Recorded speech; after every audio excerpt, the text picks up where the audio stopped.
हे भाग्यवान, मेरे जूते कहाँ रखे हैं? मुझे बाहर जाने में देर हो रही है। तभी मालती कमरे में आती है। ये रहे आपकी जूते।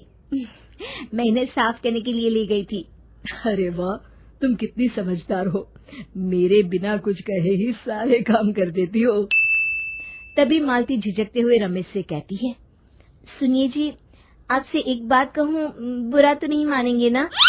अरे नहीं नहीं, बेफिक्र होकर कहो। शादी से पहले मैं अपने मायके में नौकरी करती थी। मैं चाहती हूँ कि अब मैं फिर से नौकरी करना शुरू कर दूं। वैसे भी सारा दिन घर में बोर हो जाती हूँ।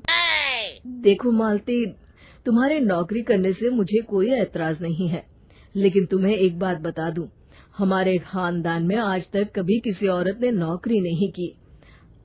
फिर भी एक बार तुम माँ से पूछ कर देखो, अगर वो तुम्हें नौकरी करने की इजाजत दे देती है तो अच्छी बात है। रमेश वहाँ से चला जाता है। फिर उसी शाम मालती अपनी सास के पैर दबा रही होती है। तभी उसकी सास मालती से कहती है, अरे क्या बात है बहू, आज तो ठीक तरह से मेरे पैर नहीं दबा रही। किसी ख्याल में खोई पड़ी है क्या? मैं भी तो जानूं आखिर बात क्या है। दरअसल वो माँ जी। अरे हाँ हाँ बोलो, इतना सोच क्यों रही हो? माँ जी, अगर आप बुरा न माने तो मैं नौकरी करना चाहती हूँ। घर के काम करने के बाद मेरे पास काफी वक्त बच जाता है। मालती की ये बात सुनकर उसकी सास गुस्से में कहती है, अरे बहू, तेरी तबीयत तो ठीक है ना? आज ये कैसी बहकी बातें कर रही है? भला हमारे खानदान में आज तक कभी किसी औरत ने नौकरी की है जो तू नौकरी करने की बात कर रही है, हैं? अरे बहू, तू क्या रिश्तेदारी में हमारी नाक कटाना चाहती है? जितना जल्दी हो सके अपने दिमाग से नौकरी का भूत उतार दे। और अब जा, जल्दी से रसोई में जा, खाना बनाने का वक्त हो रहा है। मालती मन मार कर खाना पकाने के लिए रसोई घर में चली जाती है। अगले दिन, नमस्ते माँ जी, कैसी हैं आप? अरे आओ आओ दिवाकर बेटा, बैठो, मैं तुम्हारे लिए चाय मंगाती हूँ। बहू, जरा एक कप चाय तो लेती आना। फिर दिवाकर एक फाइल खोलकर मालती की सास के सामने रख देता है। ये देखिए माँ जी, ये है पिछले महीने का हिसाब और ये रहे मुनाफे के रुपए। एक बार हिसाब देख लीजिए और इन कागजों पर अपने दस्तखत कर दीजिए। अरे दिवाकर बेटा, मैंने भला आज तक कभी तेरा हिसाब देखा है जो अब देखूंगी? ला बता, कहाँ दस्तखत करूं? तभी मालती चाय लेकर वहाँ आ जाती है और अपनी सास को बिना कागजातों को पढ़े इस तरह लापरवाही से दस्तखत करते हुए देखकर हैरान रह जाती है। अच्छा माँ जी, अब मैं चलता हूँ, फैक्ट्री में बहुत काम है। फिर दिवाकर वहाँ से चला जाता है।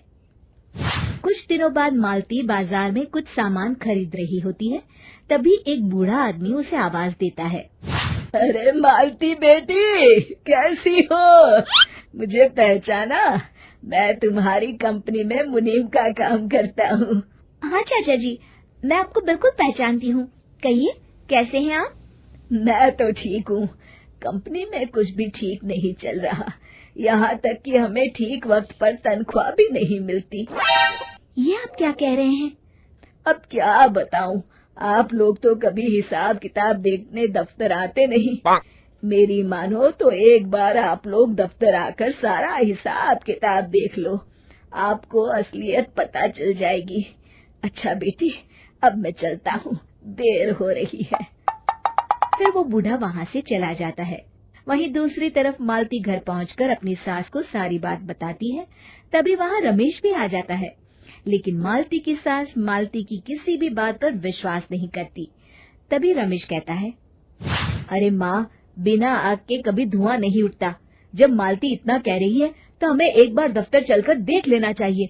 वैसे भी हम लोग काफी दिन से अपने दफ्तर नहीं गए हैं। इस तरह किसी एक आदमी के भरोसे काम छोड़ना मुझे भी ठीक नहीं लगता। अगले दिन वे सभी अपने दफ्तर पहुंचते हैं और सीधे दिवाकर के कैबिन में जाते हैं। अचानक सबको एक साथ देखकर दिवाकर चौंक जाता है। अरे माँ जी, आप सब लोग अचानक यहाँ कैसे आ गए? अगर कुछ काम था तो मुझे एक फोन कर दिया होता, मैं आपके घर आ जाता। तभी मालती की सास कहती है, अरे दिवाकर बेटा, आज मैं हिसाब देखने दफ्तर आई हूँ, जरा मुझे पिछले 6 महीनों का हिसाब दिखाना तो बेटा। दिवाकर घबराते हुए हिसाब की फाइल मालती की सास को देता है। मालती की सास फाइल लेकर मालती को देती है और कहती है, ले बहू, देख ले हिसाब। मालती फाइल को बड़े गौर से देखती है और अगले ही पल उसे सारी गड़बड़ी समझ में आ जाती है। वो अपनी सास से कहती है, माँ जी, मुनीम चाचा बिल्कुल सही कह रहे थे।